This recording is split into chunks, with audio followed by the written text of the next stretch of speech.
Mandatory minicamp has arrived. So what will I be looking for, at least on day one? That plus more on Tuesday's edition of the Locked On Raiders podcast for June 10th, 2025.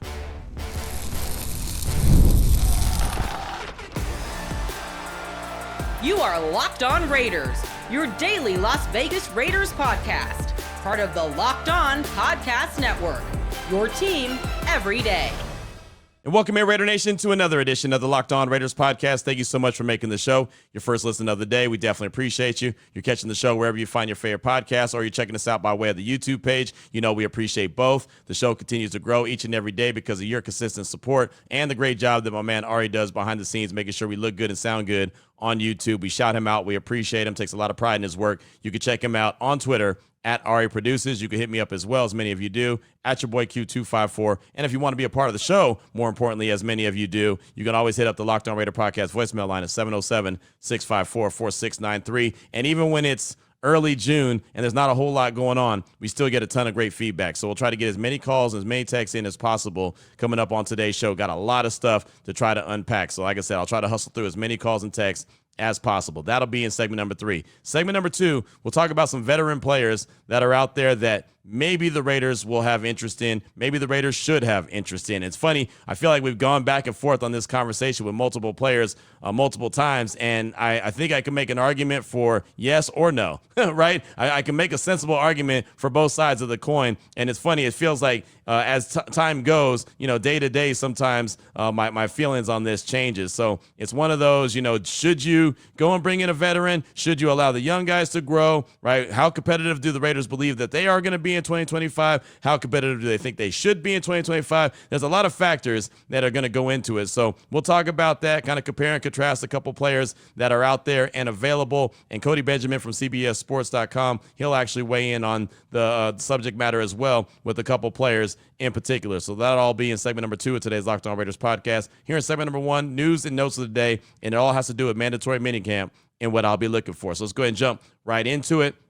Today, we'll get the next is the first of 3 days, as a matter of fact, where we get an opportunity to be out there for practice, 10:30 a.m. to 12:30, 2 hours long, 2 hours strong. That's Pacific time, of course. That'll be the time for the next 3 days. After practice at 12:30, we'll have an opportunity to catch up with special teams coordinator Tom McMahon. So we'll get his thoughts, and we'll get a handful of players as well. Not exactly sure what players we'll be talking to as of just yet, but we'll be talking to Tom McMahon for sure at 12:30. And again, like I said, a couple players to follow that. So what am I going to be looking for in mandatory minicamp? That is probably more important than who we're going to be talking to following practice. The first is going to be Christian Wilkins, right? It all has to do with health. Where is he at this stage of the game? Is he going to be a guy that we'll see out there at all? Is he a guy that'll be participating in some form and fashion? Will he be in the rehab pool? What will he be doing, right? Will there be a Christian Wilkins sighting is going to be a big question that I have. Again, it's been a situation where Pete Carroll, the head coach, has talked about him recovering from the surgery that he had last year, and obviously the rehab has been challenging. It's a difficult injury to overcome, especially for a big man. It's a Jones fracture, so it's not easy. So the first thing I'm trying to do at practice today is see where Christian Wilkins is and what kind of participation you get. And it's funny, I remember last year at this time, we had this same scenario. We were wondering about Jackson Powers-Johnson. I remember seeing him at rookie minicamp, and then we didn't see him at OTAs after that. And then we were wondering, well, is he going to be out there and available for mandatory minicamp? And him and Colton Miller were both out there, but they didn't participate. They were off to the side. Colton Miller had the hat on backwards and was kind of going over a few techniques here and there with JPJ, but it was a whole lot of no action for those two guys. So you knew that the rehab process and the injury, trying to overcome the injury for JPJ, was going a little bit slower than everybody anticipated. So that's kind of the same scenario that I'm thinking for Christian Wilkins. We'll probably see him. Everyone that has a contract is required to be there at mandatory minicamp, but that doesn't mean that we'll see him. He could, like I said, he could be in the pool. He could be in the building, right? He could be in the building in some other room going over some film study or doing something, any kind of rehab, whatever they decide that they want him to do, they could do. So there's no guarantee that we're going to see him, but that's really the number one thing I'll be looking for. Is there a Christian Wilkins sighting? Second of all, I want to see what the cornerbacks look like. Now, granted, there's no pads on. It's not physical, so you're not going to be able to see these guys, running full throttle and making big-time plays and coming up with interceptions and seeing tackling, all that. You're not going to see any of that. But I want to see the cornerback room in general, just to see what the young guys are looking like, to see if they're picking up the scheme that Pete Carroll wants to run, see when a mistake is made, if they're able to correct it. That's something that we heard from Patrick Graham when he was talking about Darian Porter. He's a guy that doesn't make the same mistake twice. So I kind of want to see that for myself and just want to see what the cornerback room looks like. Sneak preview coming up in segment number 2, going to talk about a couple cornerbacks out there for this exact reason, right? Kind of want to get an idea of what the Raiders are working with at this stage of the game. Again, it's early. It's not training camp. There's no pads on, so you're not going to get the full meal deal. You take everything that you see at mandatory minicamp with a grain of salt, knowing that there's a bigger camp coming up at the end of July, which is going to tell you a lot about the players, a lot more than what you're going to learn at mandatory minicamp. But I'll definitely be checking out the cornerbacks just to see what they look like. Jacorian Bennett, how is he coming back from injury? Darian Porter, the rookie, how is he looking? Eric Stokes, right? This is a former first-round pick. How is he looking right now? This guy's out there to prove that he belongs in the league, right? He's been injured quite a bit. That derailed his career. His rookie year there in Green Bay, he did really well. But, how does he look now? Is he going to be able to, start to get that going again? Get back on the right track? Is he going to be able to stay healthy? What's the case with Eric Stokes? So he's obviously a guy I want to look at. Lonnie Johnson, they brought him in as a free agent along with Jeremy Chin. We heard from Jeremy Chin last week. So I just want to kind of see how not only the cornerbacks, but really just the whole secondary in general, how that's looking. And then I mentioned it on Monday's show, Tyree Wilson is going into his 3rd year. Right? And you're not going to see any physicality from the offensive line and defensive line. So I can't sit there and say, oh, man, Tyree looks like he's really climbing the depth chart. He's going to compete for a starting job. I can't say that about the offensive line either. But what I can say, especially in Tyree in particular, I want to see how fast he's moving from station to station. Right? Pete Carroll is a guy that has a lot of tempo in practice. Pete Carroll's a guy that gets involved in practice, right? And he's always active and trying to get everyone to compete. I want to see what Tyree Wilson looks like as far as the competition level goes. How quickly is he going from station to station? Is he, racing with Max Crosby to get to the next station? Because Max is going to win that battle, right? He wins that race each and every time. It doesn't matter who it is. I remember last year at this time and even in training camp, Christian Wilkins and Max used to always race station to station. And it was great to see it because you saw the competition coming out in them. Trust and believe you're going to see that as well. So where's Tyree Wilson? From all indications, he's bigger than he was last year. From the pictures I've seen, he looks like he's bigger. I haven't had a chance to talk with him yet this year, but that'll be something to pay attention to and see what he's looking like and how quickly he's moving. Obviously, again, like I mentioned with Christian Wilkins, a big man with a foot injury. That's how he came into the league, a big man with a foot injury. So he's started out slowly. Obviously, his rookie year, you saw flashes. Last year, he's a guy that many people have called in and texted in and say, I think he's going to be the breakout player for the Raiders in 2025. He can be, but it's all about building those good habits right now. So I just want to see the speed with Tyree Wilson going station to station. How clean does it look? Does he look like he's in great physical shape, that he's feeling really good about himself? And again, just a small step. Right? This is not pads. This is not being physical. This is not being worn down each and every day in the grueling heat, even though the next 3 days are going to be hot here in Vegas. It's not the whole run of a long training camp. So that's obviously going to tell us a lot as well. And then going into preseason to see how well he plays. But at least for today, those are 3 areas that I'm be focusing on for mandatory minicamp. And then a little asterisk or a little extra here, always someone or something will pop up that was unexpected, right? You'll see someone look like they're playing maybe at a higher level than you expect, or you're seeing someone, maybe a corner, making some plays, breaking up some passes, and you're like, wait, hold on. Let me go ahead and write this guy down just to make sure and confirm later on what we're seeing. And that's kind of how it was with Jacorian Bennett last year. We started seeing in mandatory minicamp, Jacorian Bennett looked the part. Looked like, oh, wait, hold on, this guy's he's making plays. Is this real? Is this really what I'm seeing? And then obviously up until the time he got injured and ended up on IR, he was playing at a very high level. He was playing really good. What we saw in mandatory minicamp, what we saw in training camp was real. And he took that into the regular season and was one of the better corners in the league until he got injured. And that was a big blow to him because, man, he was really starting to build on his NFL career being in year 2. And that's when DeCam Richardson got an opportunity to get out there and get some burn. And it wasn't great, but, even going back to the secondary and cornerbacks in general, DeCam fits the size and speed of a Pete Carroll cornerback, someone that you would see in that Legion of Boom back in Seattle. So, is he able to put something back together, right? Is he able to grow and build off what he did his rookie year? That'll obviously, again, go back to just looking at the secondary in general to see if someone stands out. So maybe that's DeCam. Maybe I'm coming back tomorrow. I was like, hey, man, I don't know about DeCam, but he made a bunch of plays. He picked off a pass. He broke up a couple passes, was in the right place at the right time. There's always someone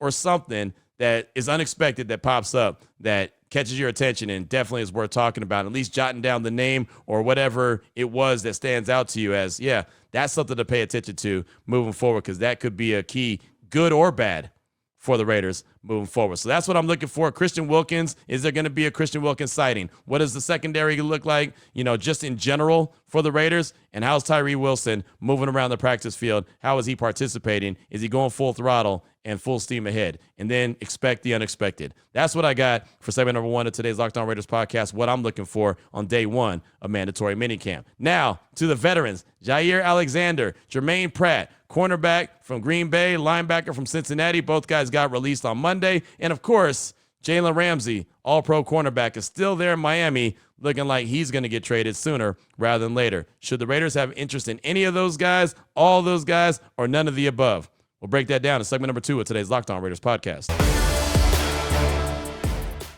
Before we get to that, though, I do want to tell you about one of the great sponsors here on the show, and that is Monarch Money. Have you ever checked your bank account and wondered, where did all my money go?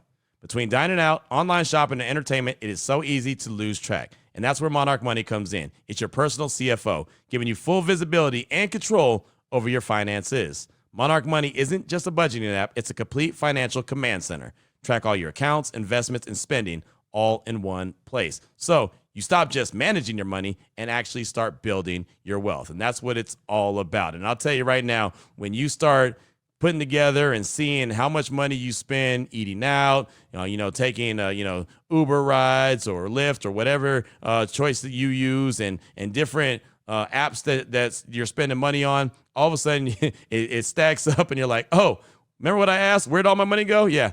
That's where all my money went. You want to take control of your finances? You can do it right now with Monarch Money. Use the promo code LOCKEDONNFL at monarchmoney.com for 50% off your first year. That's monarchmoney.com, promo code LOCKEDONNFL for half off your first year. All right, Raider Nation, here we go. Segment number 2 of today's Locked On Raiders podcast. To bring in a vet or not to bring in a vet, right? Bring in a guy that can help take the pressure off a young guy that's trying to find his way in the NFL, or do you allow a young guy to go out there and try to, figure it out on his own? Not figure it out on his own, but get the very important reps so he can develop into a really good professional. What should the Raiders do? What do you think the Raiders will do? It's kind of the question that we've been asking, going back and forth multiple times. Now there's multiple guys to choose from. Jair Alexander was released on Monday from the Green Bay Packers. Jermaine Pratt, the linebacker for the Bengals, was released by the Cincinnati Bengals. Look, Jair played 14 total games the last 2 seasons. That's 7 games each season. Obviously, the availability hasn't been there. When he's out there and available, really good player. We know that. But the availability is always going to come into question. And Pratt was top 10 in tackles in 2024. And sometimes the numbers don't tell everything. He wasn't great. There's a reason why the Cincinnati Bengals let him go, knowing that they don't have a very good defense, but they still let him go. And then, of course, there's Jalen Ramsay, who the Dolphins are going to trade sooner rather than later. Matter of fact, he's not even showing up to mandatory minicamp. They've basically made the decision as a team and as a player, yeah, just go ahead and stay away from mandatory minicamp, and we'll work on this trade sooner rather than later. So we'll get to Ramsay in a hot minute, but the first one is Jair Alexander and Jermaine Pratt. And it's funny, I had Cody Benjamin from CBSSports.com on my radio show on Monday. We spent a lot of time going over Cody's article that he dropped on CBSSports.com on Friday's radio show. We spent a lot of time, and I have it in my hand. It's called NFL's Post-June 1 Period, Top 25 Cut Trade Candidates, including Falcons' Kirk Cousins, Dolphins' Tyreek Hill, and others. So it's so funny because I was planning on having him on the show to talk about that. In this piece, he was talking about, could Jair Alexander get traded? It's funny, on Monday morning, I saw on my Twitter account, somebody had reached out and said, hey, what do you think the chances are the Raiders grab Jair Alexander? And I was like, I think he's going to end up staying in Green Bay. I think they're going to restructure his deal. Everything's going to work out.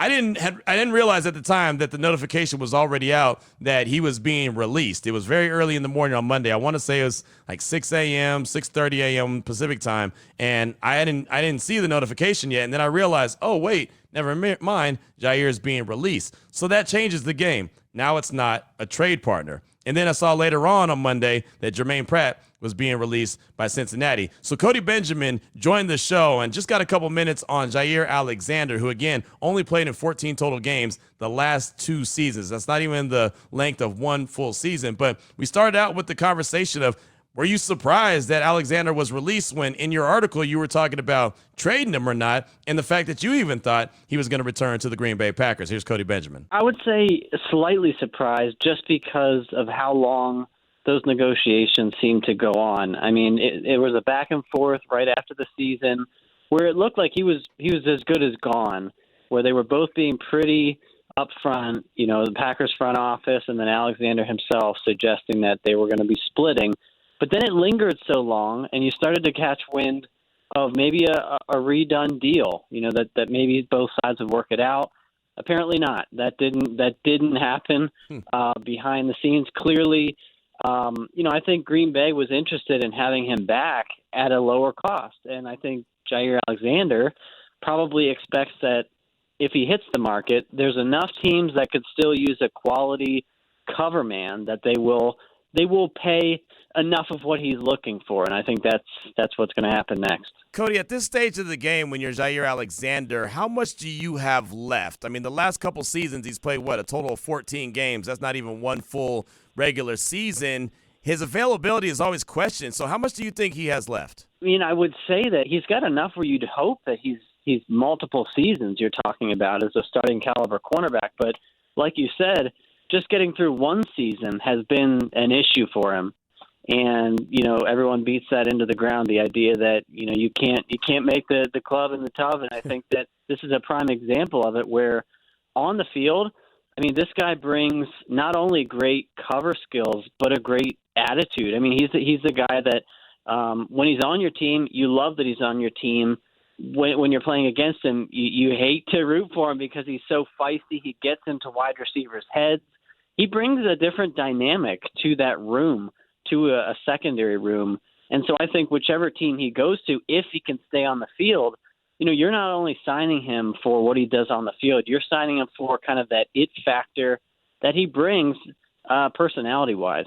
So Green Bay saved $17 million by cutting him. Obviously, it's post-June 1st. It's June 9th at this stage of the game. How much do you think that that's worth to a team that may be looking at him? Say if the Raiders were interested in him, how much do you think realistically he could get now on the open market when he didn't want a contract restructure there in Green Bay? I just think it's going to be clearly an incentive-laden deal, whatever number you want to throw on it. I mean, how can it not be, even if you're a team desperate for secondary help? Again, like you said, you can't pay for 4 games. You can't pay for 6 games. And it's interesting that the Packers even decided, they're willing to eat, and I guess save that money by getting rid of him because of the availability concerns. It's interesting, though, that their biggest investment, in the secondary to essentially replace him was a guy in Nate Hobbs who there was some durability questions with him as well, I think, coming into the market. And so they're just betting it on a different player. I mean, I do think it's going to be in the double digits for sure, in terms of, over $10 million for a cornerback of his caliber. But again, heavy on the incentives when that deal's, put in ink. So it's funny. I brought it up on my radio show. Okay, well, maybe the game has changed a little bit since Jair was released. And, he could slow down the growth of, say, a Darian Porter, or he could, compete with Eric Stokes, who's funny, is a former Packer as well, if the Raiders were to bring him in. But, to Cody's point, you wouldn't think that the money's going to be a lot. He's really going to have to go in on a prove-it deal. So then we started, bouncing this idea about, should the Raiders look for a veteran to kind of, ease a rookie into it or ease a young guy into it, not have as much pressure on them to go ahead and be a big-time player? And it was funny because then you're thinking, well, even if he doesn't stay healthy, you already plan on the young guys playing.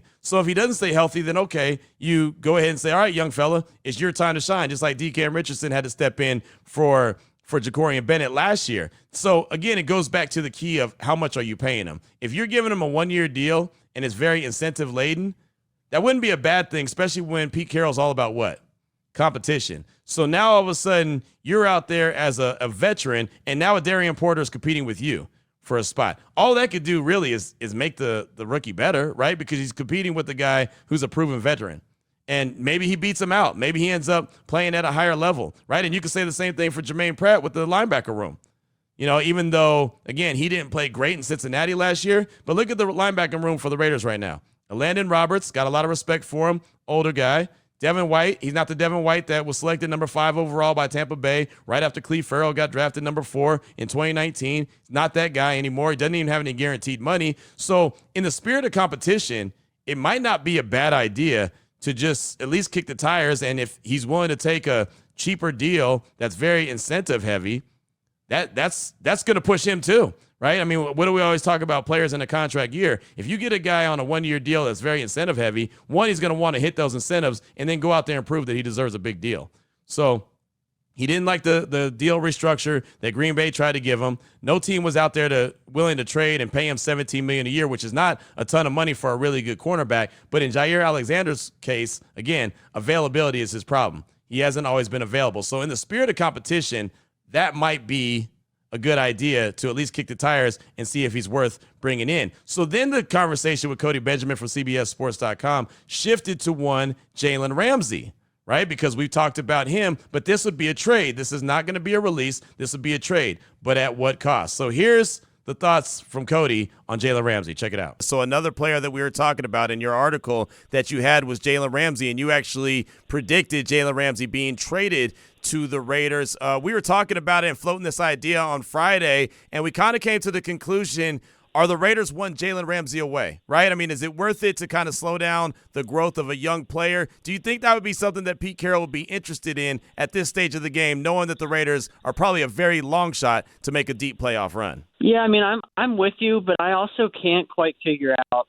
Look, I think Pete Carroll, Geno Smith, I think, you have a chance to reset the culture in Las Vegas. But I guess you have to ask yourself, what is the standard? I mean, what is the standard for this new Raiders regime? Is it about 2025?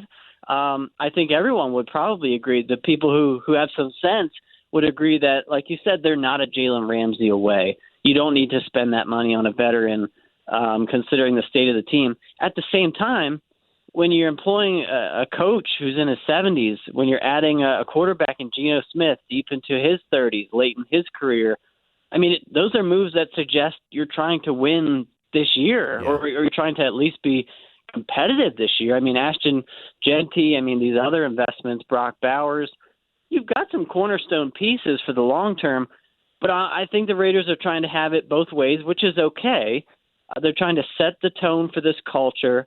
I think Pete Carroll would be interested in winning this year, and he's a defensive guy. If he could add a feisty veteran to come in and set the tone in the secondary for a year or two, I don't think he would turn up that opportunity. So with that being said, let's say that everyone's on board. Hey, I think it's a good move. Raiders go trade for Jalen Ramsay. What do you think realistic draft capital would be to be able to acquire Jalen Ramsay? Oh, I mean, it's got to be a late round pick, especially if you're taking on, the contract demands and whatever, assuming if you're acquiring him, you're meeting whatever financial demands he wants.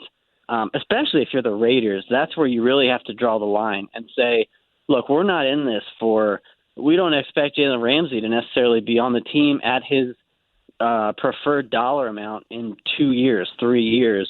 And so in that case, you really better not be, giving up more than, I don't know, a fifth. I mean, I think that it's got to be late round draft capital especially if you're the Raiders in this negotiation. So I'm not going to lie, I was intrigued when he said a 5th round pick. Now, the money obviously is still a lot of money for Jalen Ramsay, but if you can pay him and you could play him at a level, high quality cornerback level for the next couple seasons, maybe it's worth it, right? And as Cody said, who are the Raiders trying to be? Are they trying to be a team that's competing right now? Are they trying to build for the future? Or are they trying to do a little bit of both? Which it seems like they're trying to do a little bit of both, which is a slippery slope, right? You want to win right now, but you also want to develop your young players. So it's funny, as much as I've gone back and forth on this conversation, like Friday, I talked to Adam Kaplan on my show, and he makes the case why don't go waste draft capital and money to pay a guy when the Raiders aren't ready to go and make a deep run.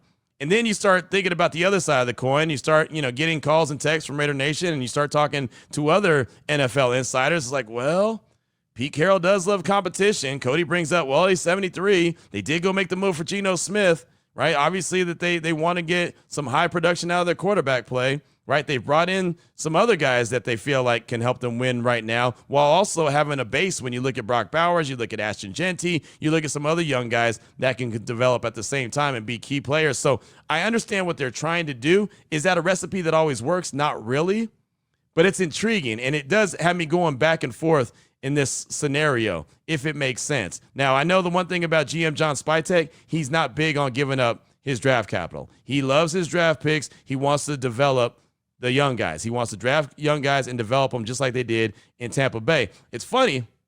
I also had Adam Hill on my radio show on Monday, and what he pointed out to me was an interview that John Spytek was on with John Middlecoff. And I've never been a big John Middlecoff guy, so I didn't hear that interview. And I probably should have, because it's GM John Spytek, so I should have listened to what the GM had to say. But Adam pointed out the fact that Spytek kept telling John that Pete Carroll has told him about how much roster turnover he had the first year that he was in Seattle. And Adam anticipated it being as he's almost warning him, this is how we're going to do things. Like, I know how you want to do things. You want to build things with the young players. You want to build this team through the draft. But we had a ton of turnover on the roster in Seattle when I first arrived, and he's anticipating the same thing. So that's an intriguing element to this as well. And it could be, to Cody Benjamin's point, hey, Pete Carroll would definitely be there for the competition and be willing to bring in any of these guys, maybe all these guys for competition. Doesn't mean that they all going to make the roster. Remember, you're going from 90 to 53,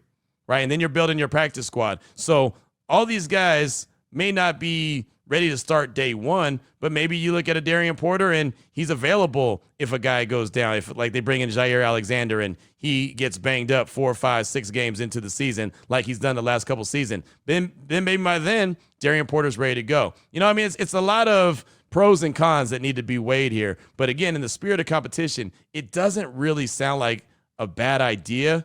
It's all going to be about, is the price right? With Jalen Ramsey, it's not the price on how much his salary is. It's what will it cost? What is Miami looking for in draft capital to get him out of Miami? If it's a 5th-round pick, I think I'm in. I think that makes sense. If it's something higher than that, especially like a 3rd-round pick or something, I think I'd say thanks, but no thanks.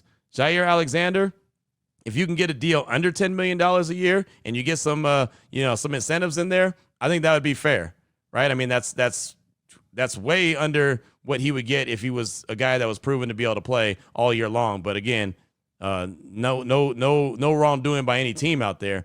He just hasn't been available. So he's going to have to take that one and prove that he can. He's still a young player, still great when he's out there. He's just not out there enough. So it feels like the ultimate answer to this is, if the price is right, why not take a shot at any of these guys, right? I'm not saying that they got to go out and make a move for all three, but it really can't hurt in the spirit of competition if you go and bring in a guy or two that's out there available at the veteran position, but it's got to be for the right price. What's on your mind? Your calls and texts will close out the show at 707-654-4693. We'll hear from you next.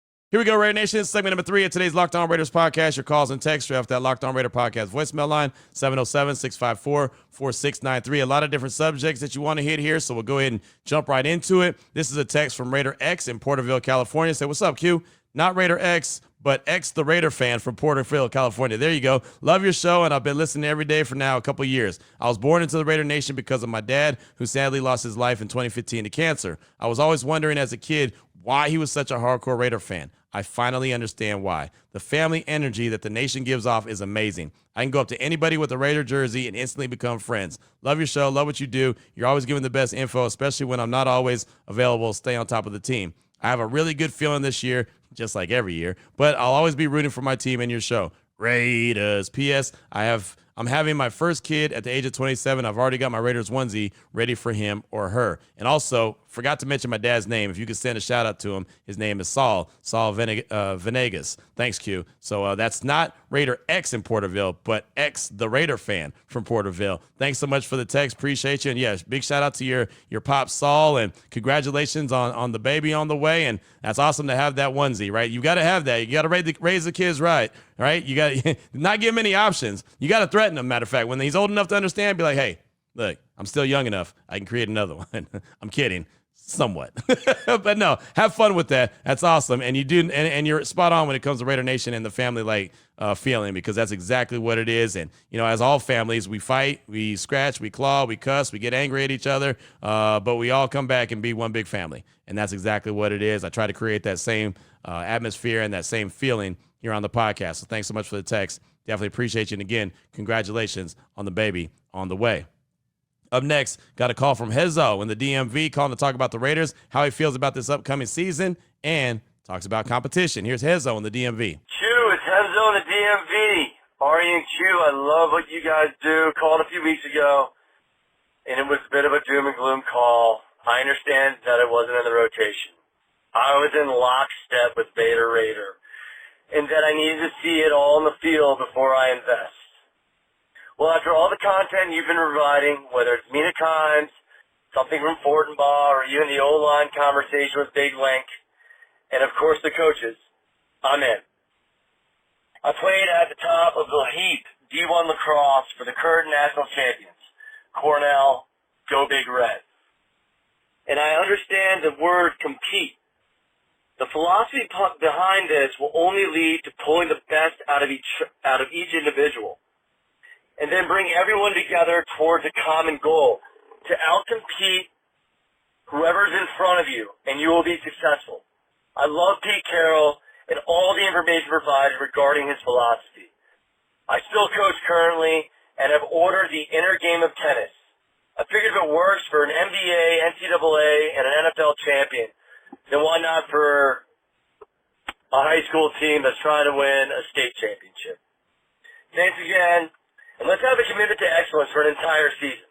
Tenzo for the DMV. I'm out. Hezo, thanks so much for the call, my man. I love the competition breakdown, right? I think waiting and seeing is a fine approach to take. Totally understand. There's nothing wrong with that, right? You don't have to be all in right now. It's only June, right? I mean, you can start to see how things shake out, how everything plays out. Again, I've been very, as a matter of fact, of what I think this team should be capable of doing and the expectations realistically in year one of Pete Carroll, but that doesn't mean that they're limited to what my expectations are. They could definitely exceed it. All they got to do is win a game or two that are not really expected. There's 4 games, I believe they're favored at home against teams that that they should win those games. So you win those games, right? You win a couple 50-50 games. Look, you're already at 6 or 7 wins. Boom, you win a couple games that maybe you're not expected to. All of a sudden, you're looking at a team that's a potential playoff team. As I mentioned on Monday's show, right? The divisions were won. 3 divisions in 2024 were won with a 10-7 record. Not saying that that's going to do it for the AFC West, but you're putting yourself in the conversation.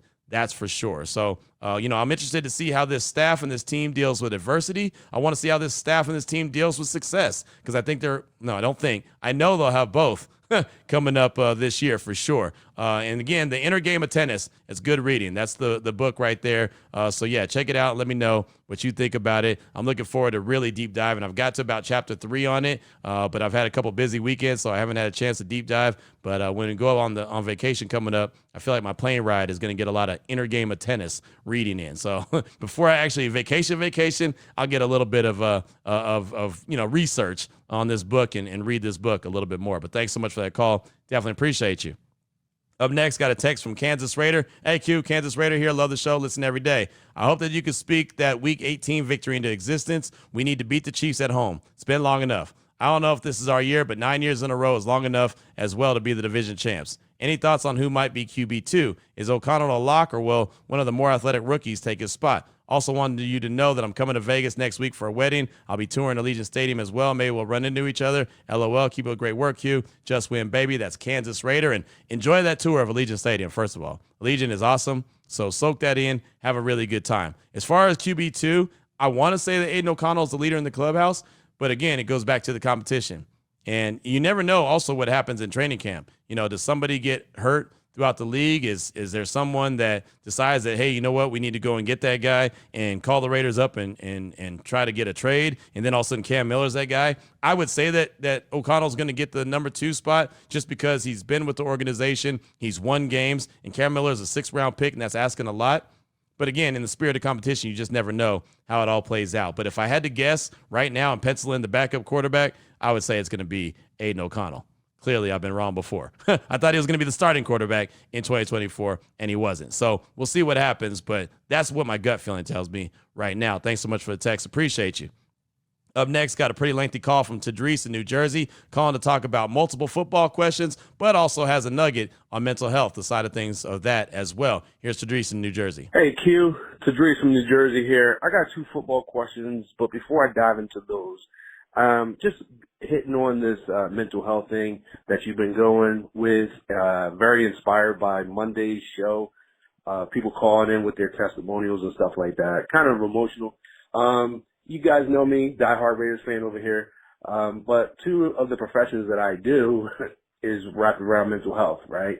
I actually work as a behavioral assistant, working in harmony with therapists who write up plans for youth. I've had youth at 6 years old who've seen a lot of tragedy and different things like that. We got teenagers that I work with, and I pick them up and we talk life. I play chess with them, play card games, and while we're doing that activity, we go for walks, and I'm just like coaching them, right? And it's very rewarding. Okay. We definitely got to take care of our mental health. And then my business that I started back in 2013, which I want to give a shout out to the lady that called and said that that text that said she ran a half marathon. Okay. I coach people to run their first 5K. So a 5K at 3.1 miles, half marathon, 13.1.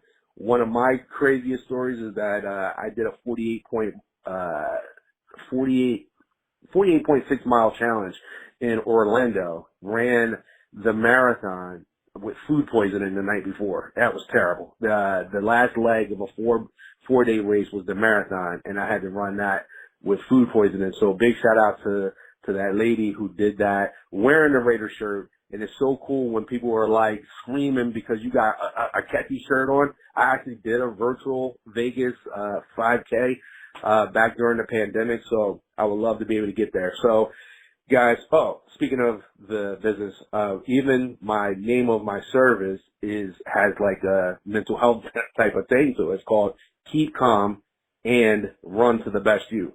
So I'm actually hosting my podcast. The podcast is called Keep Calm and Run to the Best You, and I talk about mental health. I talk about exercise and fitness. My grandmom died at 56 years old from diabetes and kidney failure. So I've had people in my family had bipolar depression. So we call it the hero's journey. People get started in something amazing from tragedy. So turn tragedy into triumph. I got 10 seconds. Question. Who can you compare Ashton Jeanty to? And will you be in Washington, D.C. for the Raiders game early in the season? All right, thanks, Q. Let's go. Just win, baby. Tadreese, thanks so much for the call. Appreciate you. Great message as far as I'm concerned. And I love the fact that, right, you started off talking about, I got a couple football questions, but I want to pass on a quick, mental health note. And then, the whole call, except for 10 seconds, is on the mental health side of things. I just laughed. Not mad at it at all. Fantastic stuff. And I do like the 2 questions that you got in at the end. I respect the fact that you were able to hustle those in the final 10 seconds. But who would I compare Ashton Jeanty to? That is such a hard question, right? Remember in the draft process, people were saying LaDainian Tomlinson. People were saying Barry Sanders. Those are Hall of Famers, man. I don't want to put a Hall of Famer on this guy. People have said Marshall Faulk, another Hall of Famer. Don't want to put that on him. It's really hard to just say who he is. I really feel like I just want to let him establish his own identity of who he's going to be. Similar to when I had his trainer on the show, and he said, man, he's not really comparable to anyone.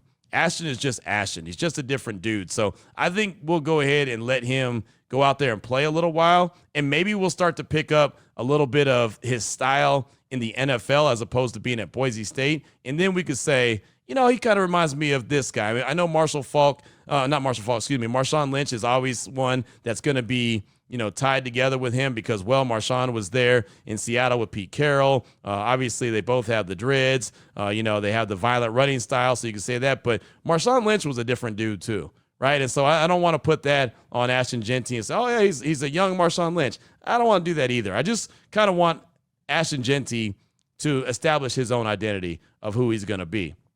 Now, as far as that week 3 in D.C. against the Commanders, as much as I'd love to be at that game, I doubt that I'm going to go on any road trips. Now, maybe at the end of the season, if the Raiders are in a position where they're, about to make a push for the playoffs, or maybe it's a playoff game, that'd be a different conversation. But over the couple years that I've been here, it's really, I've noticed how difficult it is to get to their relocation on the road and then hustle back, get ready for my radio show on Monday, and now having a couple different radio shows, the preparation time. It's just really difficult to get everything into the schedule along with traveling as well, because you never know how traveling is, especially me.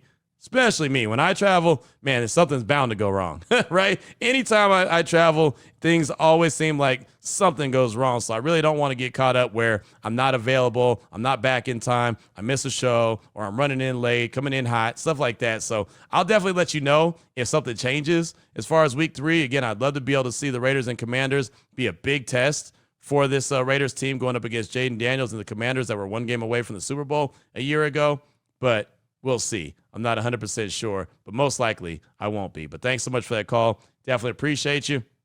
And we'll close things out with a text from Sub-Zero Raider. AQ Sub-Zero Raider here. Just saw the news flash on Jermaine Pratt being released by the Bengals. Any chance the Raiders will be in the market? Thanks for doing all that you do. That's Sub-Zero Raider. Yeah, see, going back to segment number 2, I definitely think that that's something that they'll look at. I think that John Spytek, Pete Carroll, I think that they're looking at every player that's out there available. I think that that's responsible GMing, and that's responsible head coaching, and that's responsible roster building, taking a look. I just don't know if they'd be willing to make a move. Pratt might make a lot of sense just because there's no established real deal players that you know of who's going to make that impact in the linebacking room right now. Again, we feel good about it, Landon Roberts.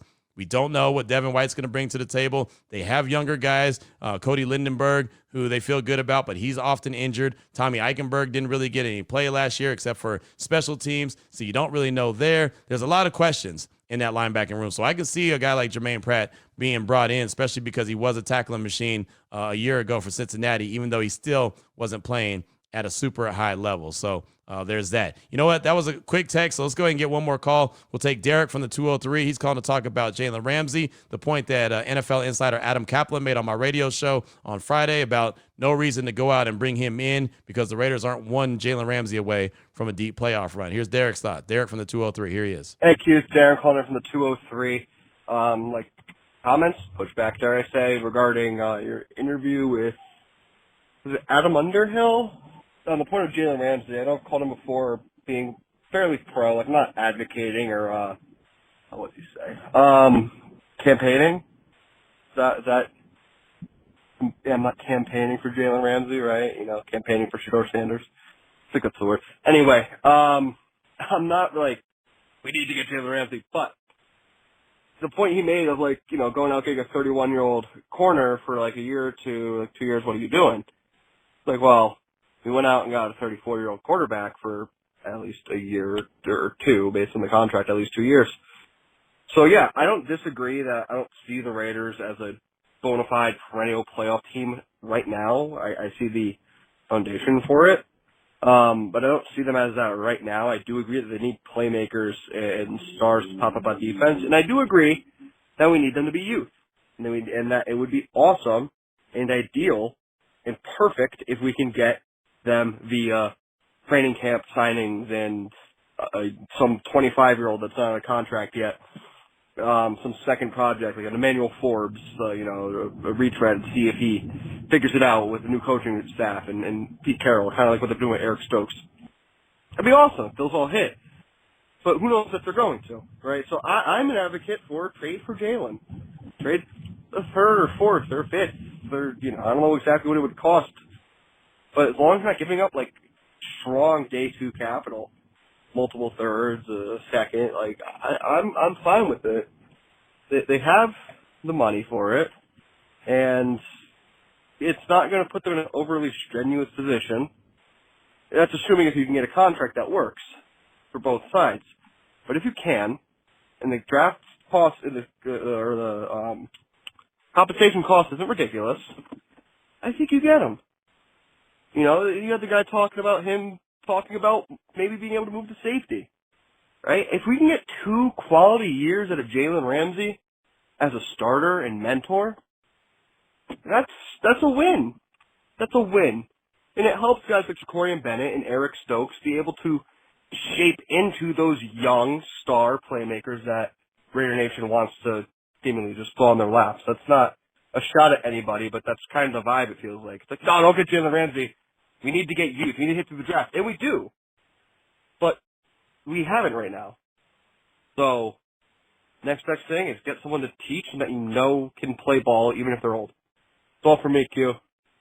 Go Raiders. Thanks so much for the call, Derek. Do appreciate you. And it's so funny, as you heard in segment number 2, I go back and forth with this Ramsey conversation. Right now, obviously, Jair Alexander is available as well. I kind of go back and forth, and I think that ultimately, for the right price, right, a lower round pick, it would make sense, right? And to your point, and Cody Benjamin said it as well, right? They did go out and make the move for Pete Carroll, right? They did go out and make the move for Geno Smith, right? That's a win now type moment. Why not make a win now type pick and move for Jalen Ramsey and again provide that competition for the young guys? And that's what it's always about. That's what Pete Carroll's always preaching: competition, competition, competition. So at the right price, I can see that actually being a thing. Right. And then it's funny. Derek also sent a text in and said, and in no way does that call me and I'm overlooking or writing off Porter or Bennett or Palomau. Just want to throw that in on top. That's Darren from the 203. And I get it, too. It's just, again, not having as much pressure on the young guys, but also having them compete and earn their job and earn it against, veterans that have been there, done that, and done it at a high level. Your point is well taken. It really is. So thanks so much. And like I said, I go back and forth. So I'm not. Maybe after this 3-day minicamp, maybe I'll have a better idea, but I'm not 100% set in stone one way or the other at this stage of the game. But thanks so much for the call. Really good stuff. Clay Ball from Riverbank, Cali. Got a text from him. We'll get on tomorrow's show. Got a couple other calls that we'll get to on tomorrow's show. Obviously, I'll give you a recap of day 1 of mandatory minicamp. We'll have plenty of conversation here as well, and any news and notes that may pop. Maybe some more veterans become available. Maybe one of those veterans that we talked about gets picked up. All that conversation will come up on Wednesday's edition of the Locked On Raiders podcast. Until then, Raider Nation, take care of yourself, take care of your family, love on your family. Most importantly, as always, just win, baby.